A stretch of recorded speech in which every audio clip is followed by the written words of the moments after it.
দেখছি জামা খুলে যাচ্ছে, জামা ছিঁড়ে যাচ্ছে।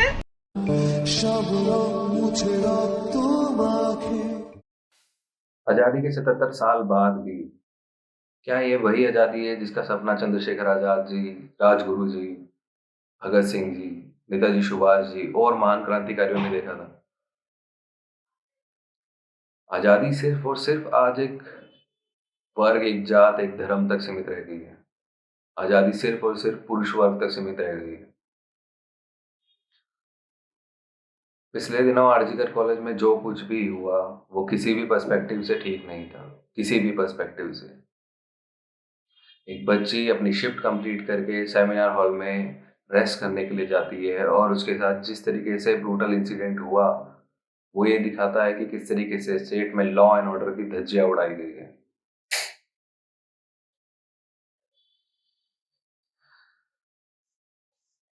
आपके ऑफिशियल का इस ब्रूटल इंसिडेंट के होने के बाद आपके ऑफिशियल का फोन जाता है बच्ची के पेरेंट्स के पास और आप फोन करके कहते हैं कि आपकी बच्ची ने सुसाइड कर लिया है। एक इलिटरेट पर्सन भी उस बच्चे की सिचुएशन देख के ये बता सकता है कि ये सुसाइड नहीं है। बच्चे की नेक बोन फ्रैक्चर है, उसके पैर राइट एंगल पे मुड़े हुए हैं, उसके प्राइवेट पार्ट से ब्लीडिंग हो रही है, उसकी आईज से ब्लीडिंग हो रही है, बॉडी पे कई जगह कट के निशान है। आप कैसे इस केस को सुसाइड बोल सकते हैं? आरजीकर कॉलेज के प्रिंसिपल मॉरल रिस्पॉन्सिबिलिटी का हवाला देकर रिजाइन करते हैं एंड गेस व्हाट, सिर्फ 12 घंटे के अंदर ही उन्हें दूसरे कॉलेज में पोस्टिंग दे दी जाती है। और इन्हीं प्रिंसिपल साहब का कहना है कि ये लड़की की इरिस्पॉन्सिबिलिटी है कि वो सेमिनार हॉल में अकेले गई। आप किसी इंस्टीट्यूशन के प्रिंसिपल हैं और आप वुमेन्स के लिए एक सेफ इन्वायरमेंट नहीं प्रोवाइड करा पा रहे हैं और उस पर तर्क दे रहे हैं कि जहाँ पे भी जाना है या फिर किसी पर्टिकुलर जगह पे अगर किसी बच्ची को जाना है तो उसे पहले 10 लोगों को अपने साथ लेके जाना है, 10 लोगों को इन्फॉर्म करके जाना है। उसके बाद जब बच्चे के माँ बाप वहां पहुंचते हैं उन्हें 3 घंटे तक बच्ची का चेहरा देखने नहीं दिया जाता है। क्यों? तब आपको शर्म आ गई कि बच्चे की हालत कैसे देखी जाएगी माँ बाप से। केस कोलकाता हाई कोर्ट में जाता है। कोलकाता हाई कोर्ट में जाने के बाद कोलकाता हाई कोर्ट ऑर्डर करती है कोलकाता पुलिस को कि सीबीआई को ये केस ट्रांसफर किया जाए। आप 7 दिन का टाइम मांगते हैं। जिस पर्टिकुलर साइट पे ये सब हुआ, सेमिनार हॉल में ये सब हुआ इंसिडेंट, उसके 30 मीटर के दायरे में रिनोवेशन स्टार्ट हो जाती है बिना पीडब्ल्यूडी की परमिशन के।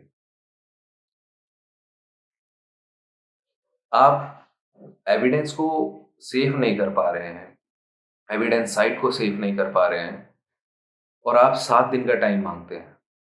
किस लिए? आप किसको बचाना चाह रहे हैं?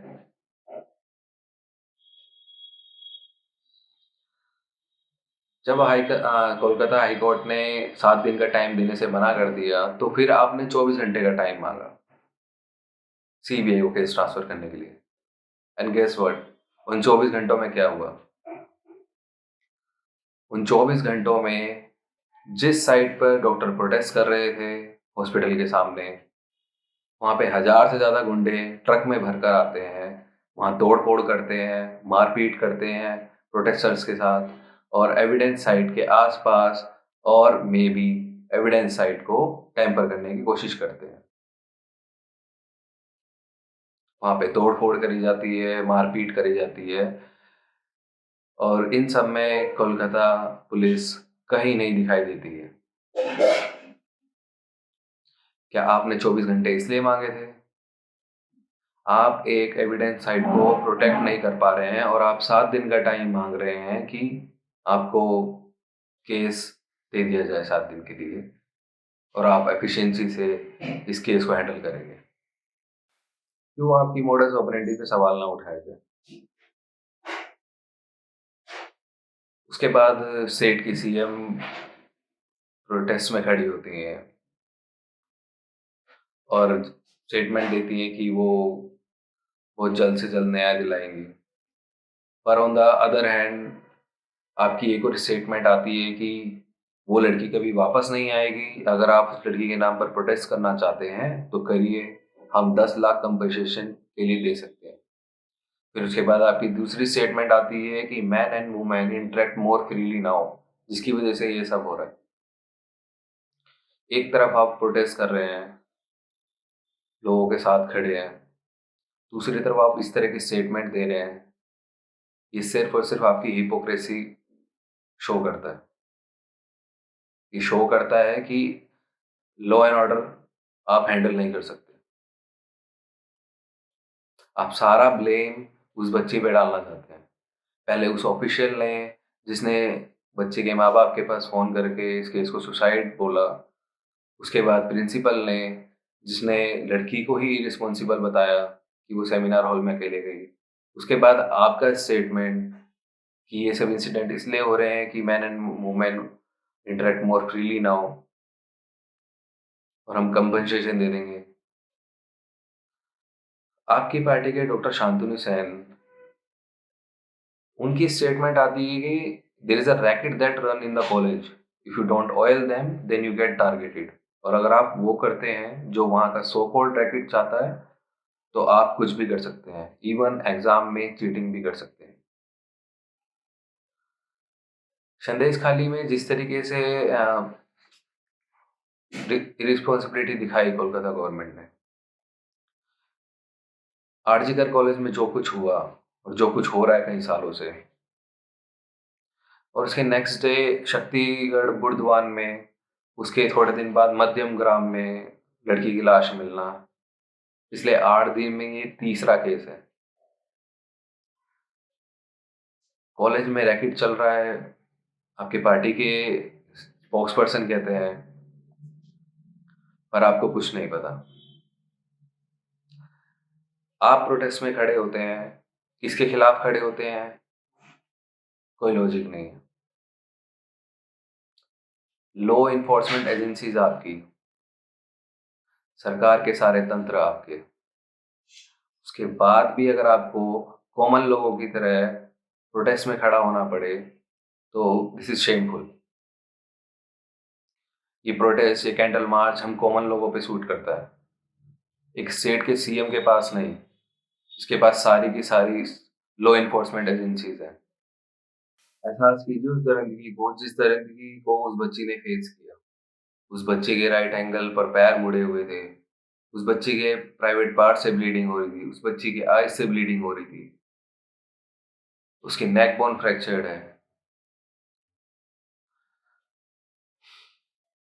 आवाज तो उठानी पड़ेगी, आवाज उठानी पड़ेगी हर उस औरत के लिए जिसने लाइफ में कभी भी मोलेस्टेशन फेस किया है, हर उस औरत के लिए, हर उस माँ के लिए जो अपनी बच्ची को घर से बाहर अकेला भेजते टाइम ये हिदायत देती है कि बेटा कहीं अकेले नहीं आना जाना, बेटा रात को अकेले नहीं रहना।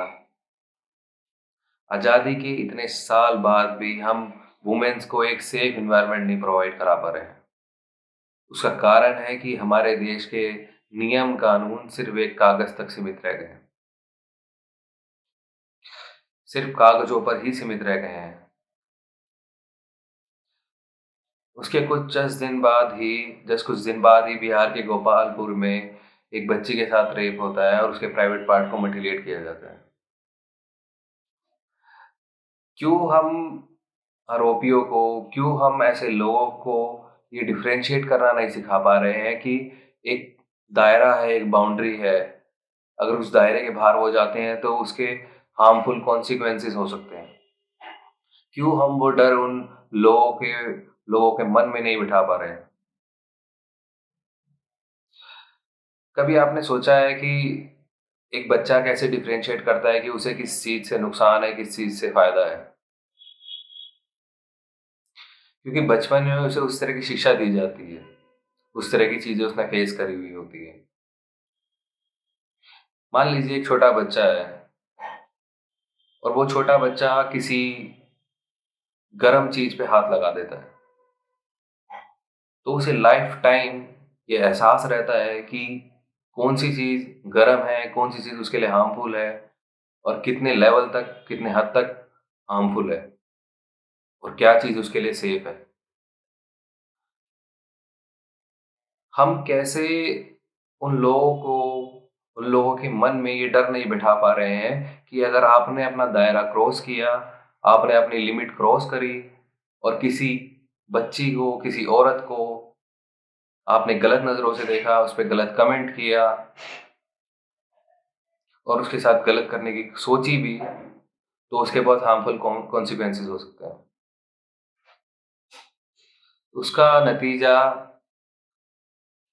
कितनी बच्चियों को, कितनी औरतों को भुगतना पड़ता है, पर हमारे कानून सिर्फ और सिर्फ कागज़ों तक ही सीमित रह गए हैं। आज़ाद देश में रहकर भी हम औरतों को एक सेफ एनवायरनमेंट नहीं प्रोवाइड करा पा रहे। आप क्या दिखाना चाहते हैं कि आपके देश में किस तरीके से लॉ एंड ऑर्डर की धज्जियां उड़ाई जाती है? क्या 2004 में नागपुर केस में जब औरतों ने कोर्ट में घुसकर एक रेपिस्ट को लिंच किया था, क्या आप इस एक्शन को जस्टिफाई करना चाहते हैं? क्या आप औरतों के मन में, लोगों के मन में ये विश्वास डालना चाहते हैं, पब्लिक के मन में विश्वास डालना चाहते हैं कि आपकी सेफ्टी का जिम्मा सिर्फ आप पर है और सरकार कुछ नहीं करेगी? क्योंकि सरकार ने सिर्फ नियम और कानून कागजों के पन्नों तक ही सीमित रखे हुए हैं।